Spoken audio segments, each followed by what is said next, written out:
அஸ்ஸலாமு அலைக்கும் வரஹ்மத்துல்லாஹி தஆலா வபரகாத்துஹு.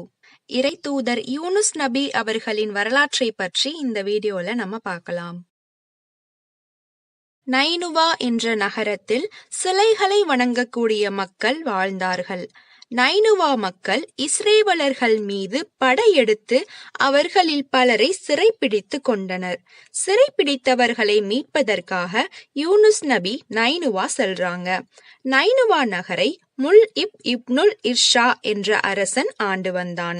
அந்த அரசனிடம் நம் யூனுஸ் நபி அவர்கள் தான் இஸ்ரேலர்களின் நபி என்றும் நீங்கள் சிலைகளை வணங்க கூடாதுனும் சிறையில் அடைக்கப்பட்ட இஸ்ரேலர்களை மீட்கணும்னு கேக்குறாங்க.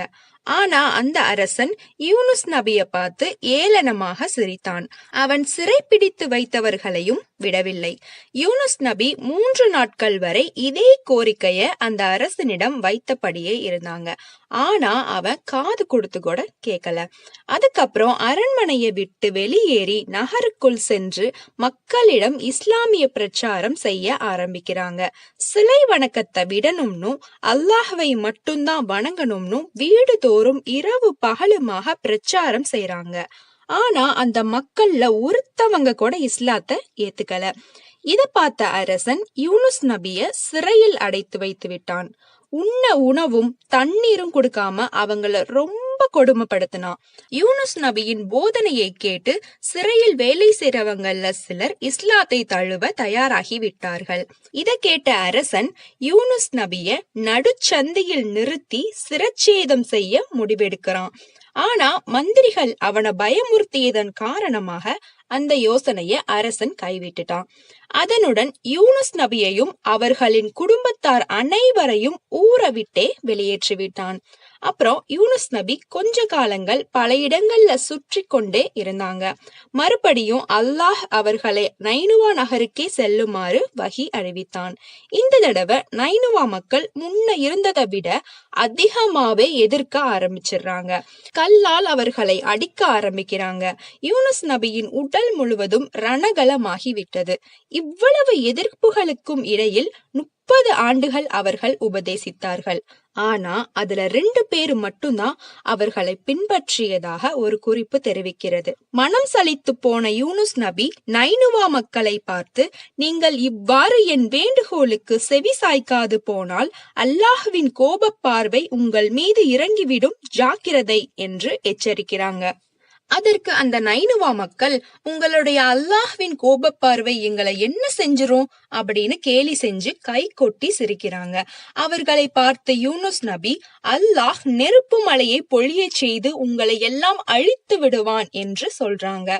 அல்லாஹ்வின் சக்தியை பற்றி நீங்க இவ்வளவு கேலியும் கிண்டலும் பேசுறது நல்லதுக்கில்ல. மறுபடியும் நான் உங்களை எச்சரிக்கிறேன், இந்த சிலை வணக்கத்தை விட்டுட்டு அல்லாஹ்வை மட்டும் வணங்குங்கள்.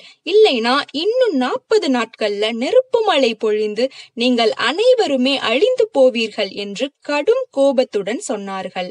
அதன் பிறகு யூனுஸ் நபி அந்நகரை விட்டு புறப்பட்டு ஒரு மலையின் உச்சியின் மீது அமர்ந்து கொண்டார்கள். அங்கு இருந்தவாறே அவர்கள், யா அல்லாஹ், நான் அந்த நைனுவா மக்களை திருத்த எவ்வளவோ பாடுபட்டேன். அவர்கள் கடைசி வரைக்கும் திருந்தவே இல்லை. என்னை கொடுமைப்படுத்தியதை கூட பெருசா நான் நினைக்கல. ஆனா உன்னுடைய சக்தியை பத்தி இழிவா பேசியதை பத்தி தான் என்னால பொறுக்க முடியல. அதனாலதான் 40 நாட்கள்ல நெருப்பு மழை பொழிந்து அவர்கள் எல்லோரும் அழிந்து போவார்கள் என்று சாபமிட்டு விட்டேன் என்று சொன்னார்கள். மேலும், யா அல்லாஹ், நான் கூறிய தவணைப்படி 40 நாட்கள் ஆனதும் அவர்கள் மீது நெருப்பு மழை பொழிந்து நான் கொடுத்த வாக்கை நிறைவேற்றுவாயாக என்று பிரார்த்தித்துக் கொண்டே இருந்தார்கள். யூனுஸ் நபி சொன்ன 40 நாட்கள்ல 39 நாட்கள் கழிந்தது. அந்த மக்களில் சில பேருக்கு ஒரு விதமான பயம் ஏற்பட்டது. 40வது நாள் அரசன் உட்பட மக்கள் எல்லோரும் வானத்தை பார்த்தபடியே குலை நடுங்கி போய் இருந்தனர். பொழுது விடிந்து தென்றல் காத்து ஜிலு ஜிலுவென வீச ஆரம்பிச்சதுமே எல்லாருக்கும் ஒரே ஆச்சரியமா போக, யூனுஸ் எவ்வளவு பெரிய பொய் சொல்லி நம்மளை ஏமாற்றி விட்டார். நல்ல வேளை அவர் சொல்ல கேட்டு நம்ம தெய்வங்களை வணங்குறத நிறுத்தல அப்படின்னு பேச ஆரம்பிச்சுட்டாங்க. இத பார்த்த அரசனுக்கு கோபம் வந்து யூனுஸ புடிச்சு தண்டனை கொடுக்க சொல்லி ஊரெல்லாம் அறிவிச்சிட்டாரு. கொஞ்ச நேரத்திலேயே திடீர்னு சூழ்நிலை மாற ஆரம்பிச்சிருச்சு. தென்றல் காத்து ஓயத் தொடங்கி லேசான உஷ்ண காத்து, அதாவது சூடான காத்து வீச ஆரம்பிச்சிருச்சு. போக போக அதனுடைய வேகமும் உஷ்ணமும் கூடிக்கொண்டே போனது. அடுத்து யாருமே எதிர்பார்க்காதவாறு மேகங்கள் சிவப்பாக மாறி நெருப்பு மழை பொழிய தொடங்கியது. இப்படி ஒரு பயங்கரமான சூழ்நிலை ஏற்பட்டதுக்கு அப்புறம்தான் அந்த மக்களுக்கு ஹல்ரத் யூனுஸ் அலைஹிவஸல்லம் அவர்கள் கூறியதில் நம்பிக்கை வந்தது. யூனுஸ் நபியை கண்டுபிடிச்சு அல்லாஹ்வின் கோபத்தை தணிக்க அவர்கள் மூலம் வழியை தேடலாம்னு அவங்கள தேட ஆரம்பிச்சிட்டாங்க.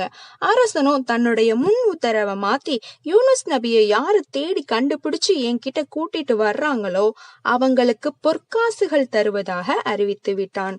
நகர மக்கள் எல்லாரையும் நெருப்பு மலை நிக்கிற வரைக்கும் சஜ்தாவில் விழுந்து அல்லாஹ்விடத்துல அழுது புலம்பி பாவ மன்னிப்பு கேட்டுக்கொண்டே இருக்க சொல்லி உத்தரவு போட்டதோடு தானும் சஜிதாவில் சிரம் வைத்து அழுது புலம்பி பாவ மன்னிப்பு கேட்க ஆரம்பித்து விட்டான் அரசன். நைனுவா மக்களுடைய நிலை இப்படி மாறிவிட அல்லாஹ் நைனுவா மக்களையும் அரசரையும் மன்னித்து விட்டான்.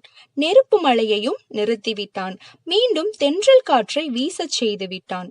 நைனுவா நகர மக்களும் அவங்க வணங்கி வந்த சிலைகளை எல்லாம் அடித்து நொறுக்கி விட்டு அல்லாஹ்வை வணங்க ஆரம்பித்து விட்டார்கள்.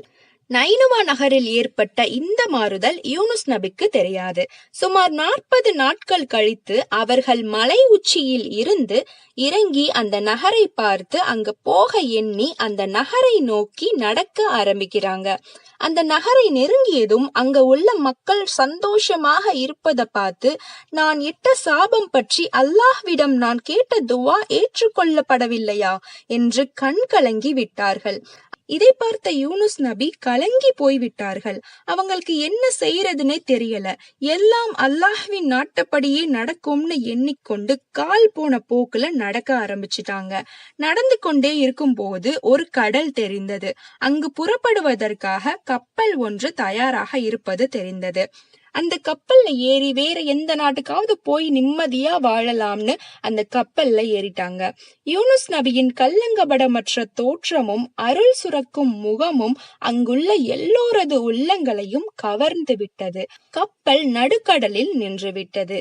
கப்பலின் மாலுமி, அதாவது கப்பலை ஓட்டுறவங்க கப்பலை முழுமையாக சோதிச்சு பார்த்தாங்க.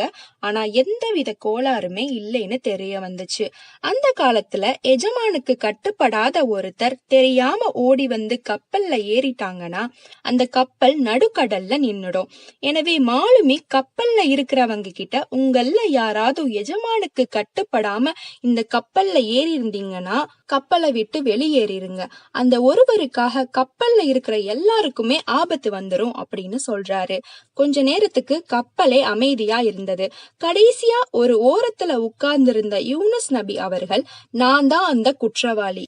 என் எஜமான் எனக்கு இட்ட கட்டளையை நிறைவேற்றாமல் அவனது அனுமதியின்றி ஓடி வந்து இந்த கப்பல்ல ஏறிட்டேன். தயவு செஞ்சு என்னை தூக்கி கடல்ல எரிந்து விடுங்க அப்படின்னு சொன்னாங்க. இதை கேட்டு கப்பல்ல உள்ள எல்லாரும் ரொம்ப ஆச்சரியப்பட்டு போனாங்க.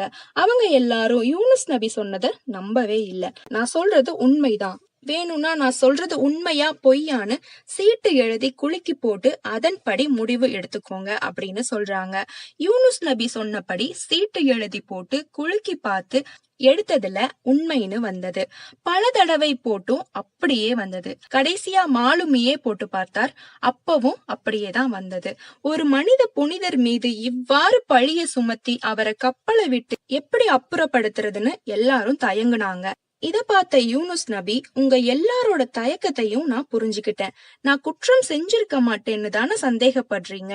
ஆனா அப்படி இல்ல. நான் என் எஜமானிடம் சொல்லிக் கொள்ளாமல் ஓடி வந்தது உண்மைதான். என் ஒருவனுக்காக நீங்க எல்லாரும் ஆபத்துல சிக்கிறத நான் விரும்பல. அதனால நான் இந்த கப்பலை விட்டு ஒளிந்து போறேன்னு சொல்லிக்கிட்டே யாரும் எதிர்பாராத நேரத்துல கப்பல்ல இருந்து கடல்ல குதிச்சிடுறாங்க. அவங்க கடல்ல விழுந்ததும் அங்க ஒரு பெரிய மீன் அதன் வாய அகலமாக திறந்து கொண்டு யூனுஸ் நபிய முழுங்குறதுக்காக காத்து கொண்டு இருந்தது. கப்பல்ல இருந்த எல்லாரும் அதை பார்த்து அலறிட்டாங்க. ஆனா அல்லாஹ் விதித்தபடி எல்லாமே நடந்து முடிஞ்சிருச்சு. யூனுஸ் நபி அவர்கள் அந்த மீன் வயிற்றில் பல வருடங்களாக இருந்தார்கள். யூனுஸ் நபியை உணவாக்கிக் கொள்ள கூடாதுன்னு அந்த மீனுக்கு அல்லாஹ் உத்தரவு கொடுத்து விட்டான். அல்லாஹ் மீன் வயிற்றை ஒரு சிறை கூடம் போல ஆக்கியிருந்தான். அவர்களுக்கு அது ஒரு கண்ணாடி கூடம் போல இருந்தது. அங்கு இருந்தவாறே கடலுக்குள் அல்லாஹ்வின் படைப்பினங்களை கண்டு வியந்தபடி யூனுஸ் நபி தஸ்பீஹ் ஓதிக்கொண்டே இருந்தாங்க. இந்த மீன் யூனுஸ் நபியை சுமந்து கொண்டு 7 கடல்களையும் சுத்தி வந்தது. அல்லாஹ்வின் அனுமதியின்றி நைனுவா விட்டு ஓடி வந்ததையும், அதன் காரணமாக மனைவி மக்களை பறிகொடுத்து விட்டதையும், பின் கப்பலில் ஏறி அதிலிருந்து குதித்து மீன் வயிற்றுக்குள் சென்றதையும், எல்லா சம்பவங்களையும் சேர்த்து நினைத்து உருக ஆரம்பிக்கிறாங்க. மீன் வயிற்றுக்குள்ளேயே அழுது புலம்பி சஜிதாவில் விழுந்தார்கள். அல்லாஹ்விடம் உருக்கமாக துஆ செய்து கொண்டே இருந்தார்கள். இதன் காரணமாக அல்லாஹ் அவர்களின் வேண்டுதலை ஏற்றுக்கொண்டான். அவர்களை வெளியே கக்கிவிடும்படி மீனுக்கு உத்தரவும் இட்டான். உடனே அந்த மீன் கடற்கரை ஓரமாக வந்து அவர்களை வெளியே கக்கிவிட்டது. மீன் வயிற்றிலிருந்து வெளியேறிய யூனுஸ் நபிக்கு மீனின் வயிற்றிலிருந்து கொடிய சூட்டின் காரணமாக தலைமுடி, தாடி முடி, உடலில் எல்லா பாகங்களிலும் இருந்த முடிகள் அனைத்தும் உதிர்ந்து போய் இருந்தன. அவங்களால எழுந்து உட்காரவோ நடக்கவோ முடியாம இருந்தாங்க. அவங்களுக்கு நிழல் கொடுப்பதற்காக அவர்கள் அருகில் ஒரு சுரைக்காய் கொடியை அல்லாஹ் முளைத்திட்டான். அது அவர்களுக்கு நன்றாக நிழல் கொடுத்தது. காலையிலும் மாலையிலும் ஆடு ஒன்று பால் கொடுத்து வந்தது. இப்படியே 40 நாட்கள் ஓடிவிட்டது. 40 நாட்களுக்கு பிறகு யூனுஸ் நபிக்கு தெம்பு வந்தது. எழுந்து உட்காரவோ நடக்கவோ முடிந்தது. முகத்திலும் தலையிலும் உடலிலும் முன்ன போல நன்றாக முடிவளர ஆரம்பித்தது. ஒரு நாள் பகலில் அவர்கள் மீண்டும் எழுந்த போது அவர்களுக்கு நிழல் கொடுத்து கொண்டிருந்த சுரைக்கொடி காய்ந்து போய் அதன் இலைகள் எல்லாம் கொட்டி கிடந்தது. இதை கண்ட யூனுஸ் நபி அவர்கள் மிகவும் வேதனைப்பட்டார்கள். யூனுஸ் நபிக்கு காலையிலும் மாலையிலும் பால் கொடுத்து வந்த அந்த ஆடும் தனது வருகையை நிறுத்தியது. அதனால அவங்களுக்கு கடும் பசியும் தாகமும் வாட்டி வந்தது. இந்த சமயத்தில் அவர்களை அல்லாஹ் நைனுவா நகருக்கு சென்று அங்குள்ள மக்களுக்கு நற்போதனை புரிந்து வருமாறு மீண்டும் பணித்தான். அல்லாஹ்வின் உத்தரவுக்கு பணிந்து அவங்க நைனுவாவை நோக்கி நடக்க ஆரம்பிக்கிறார்கள். நைனுவா நகரை நெருங்கியதும் ஹல்ரத் யூனுஸ் அலைஹிவஸல்லம் அவர்கள் முதலில் சந்தித்தது ஒரு இடையனை. அவனிடம் நைனுவா நகர் மக்களின் நிலை என்ன என்று கேட்டார்கள். தாங்கள் யார், எங்கிருந்து வருகிறீர்கள் என்று அவன் கேட்டான். அதற்கு யூனுஸ் நபி அவர்கள் விவரங்களை சொன்னதும் அவன் உடனே ஊருக்குள் ஓடி விவரங்களை தெரிவித்து மக்களையும் அரசனையும் அழைத்து வந்தான். தம்மை நோக்கி வந்த கூட்டத்தை பார்த்து யூனுஸ் அலைஹிவஸல்லம் அவர்கள் மிகவும் மகிழ்ந்தார்கள். வந்தவர்கள் நபி அவர்களை சுற்றி வளைத்துக் கொண்டு அன்னாரை புகழ்ந்து பாட ஆரம்பித்தார்கள். நைனுவா அரசன் யூனுஸ் நபி அவர்களின் கரத்தை பற்றி முத்தமிட்டவாறு தங்களை மன்னித்து அருளும்படியும் தாங்கள் அனைவரும் முஸ்லிமாக மாற தயாராகி இருப்பதையும் தெரிவித்தான். ஹல்ரத் யூனுஸ் அலைஹிவஸல்லம் அவர்கள் அல்லாஹ்விற்கு நன்றி செலுத்தினார்கள். 1,00,000க்கும் மேற்பட்ட மக்கள் அன்று இஸ்லாத்தை தழுவினார்கள் என்று ஒரு குறிப்பில் காணப்படுகிறது.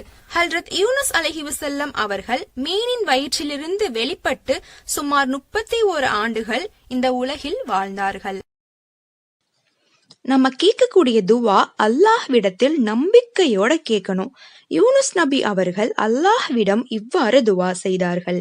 லா இலாஹ இல்லா அன்த சுப்ஹானக இன்னி குன்து மினல் ஸாலிமீன்.